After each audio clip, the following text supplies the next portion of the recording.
دوستو جعفر کے ویڈیو دکھانے سے پہلے ہی نوشیروان یہ ڈیسائیڈ کر لیتا ہے کہ اس نے دعا کو طلاق دینی ہے۔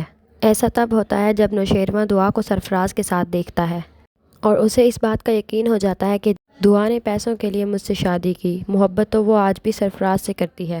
جعفر غزنوی کے پاس آتا ہے اور کہتا ہے کہ سائیں میں نے آپ سے کچھ بات کرنی تھی۔ نوشیروان کہتا ہے ہاں جعفر بولو کیا بات ہے؟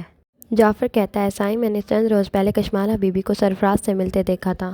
سرفراز کشمالہ بی بی سے کچھ پیسوں کی ڈیمانڈ کر رہا تھا۔ آگے سے کشمالہ بی بی کہہ رہی تھی کہ میرے پاس ابھی نہیں ہے۔ پھر سرفراز کشمالہ بی بی کو دھمکاتا ہے کہ اگر تم نے مجھے پیسے نہ دیے تو میں سب سچ نوشیروان کو بتا دوں گا، اور میں نے بڑی چلاکی سے یہ سارا معاملہ اپنے موبائل میں ریکارڈ کر لیا ہے۔ دوستو جب یہ بات غزنوی سنتا ہے تو غصے سے آگ بگولا ہو جاتا ہے اور جعفر سے کہتا ہے کہ جعفر تم نے یہ بات مجھے پہلے کیوں نہیں بتائی؟ جعفر کہتا ہے سائیں مجھے غلط نہ سمجھیے گا، میں اس بات سے خوفزدہ تھا کہ آپ یہ نہ سمجھیں کہ میں دعا بی بی کو پروٹیسٹ کر رہا ہوں، ان کی حمایت کر رہا ہوں۔ لیکن سائیں حقیقت یہی ہے کہ آپ کے ساتھ اور دعا بی بی کے ساتھ جو کچھ بھی ہو رہا ہے ان سب کے پیچھے کشمالہ اور سرفراز کا ہاتھ ہے۔ غزنوی کہتا ہے جعفر تمہاری اس غلطی کی سزا میں تمہیں بعد میں دوں گا، پہلے تمہیں مجھے وہ ویڈیو دکھاؤ۔ جعفر نوشیروان کو وہ ویڈیو دے دیتا ہے۔ جب نوشیروان ویڈیو دیکھتا ہے تو اس کی آنکھیں غصے سے لال ہو جاتی ہیں اور کشمالہ کا کہتا ہے کہ نمک حرام عورت میں تمہیں زندہ نہیں چھوڑوں گا۔ غزنوی جعفر سے کہتا ہے کہ جعفر اس وقت کشمالہ کہاں ہے؟ تو جعفر کہتا ہے کہ پتہ چلا ہے کہ کشمالہ بی بی سرفراز کے پاس گئی ہوئی ہیں۔ دوستو ادھر دعا سرفراز سے اس لیے ملتی ہے تاکہ وہ ثبوت اکٹھے کر سکے۔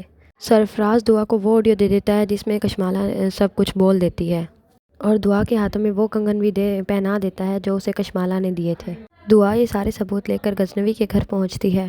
جب وہ غزنوی کے گھر پہنچتی ہے تو اس سے کہتی ہے کہ آگے غزنوی کھڑا ہوتا ہے تو پھر وہ اس سے کہتی ہے کہ میں نے آپ سے کہا تھا کہ میں اپنی بے گناہی ثابت کروں گی اور آج میں سارے ثبوت لے کر آ گئی ہوں۔ کشمالہ نے ہی آپ کے کھانے میں زہر ملایا تھا اور وہ جان بوجھ کے مجھے آپ کے سامنے سرفراز کے ساتھ پھنسا دیتی تھی۔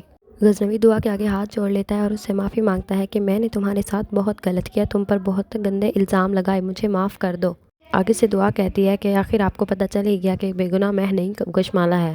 نوشیروان کہتا ہے ہاں دعا مجھے پتہ چل گیا ہے، بس اب تم مجھے معاف کر دو۔ دعا غزنوی کے ہاتھ پکڑ لیتی ہے اور کہتی ہے کہ میرا یہ ہرگز مقصد نہیں تھا کہ آپ مجھ سے معافی مانگیں، میرے دل میں آپ کے لیے کبھی بھی بدگمانی پیدا نہیں ہوئی، آپ میرے شوہر ہیں اور میں آپ سے بے حد محبت کرتی ہوں۔ اس کے بعد جعفر کو فون آتا ہے اور جعفر کو یہ خبر ملتی ہے کہ کشمالہ بی بی اس وقت سرفراز سے ملنے گئی ہوئی ہے۔ وہ جلدی سے غزنوی کے پاس آ کر اسے بتاتا ہے کہ کشمالہ بی بی اس وقت سرفراز کے پاس ہے۔ پھر غزنوی جعفر سے کہتا ہے جعفر جلدی سے گاڑی نکالو۔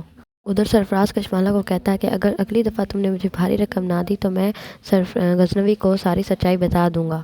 اوپر سے غزنوی آ جاتا ہے اور کہتا ہے کہ ان سب کی کوئی ضرورت نہیں، مجھے سچائی پہلے ہی پتہ چل چکی ہے، اب تم دونوں کی خیر نہیں۔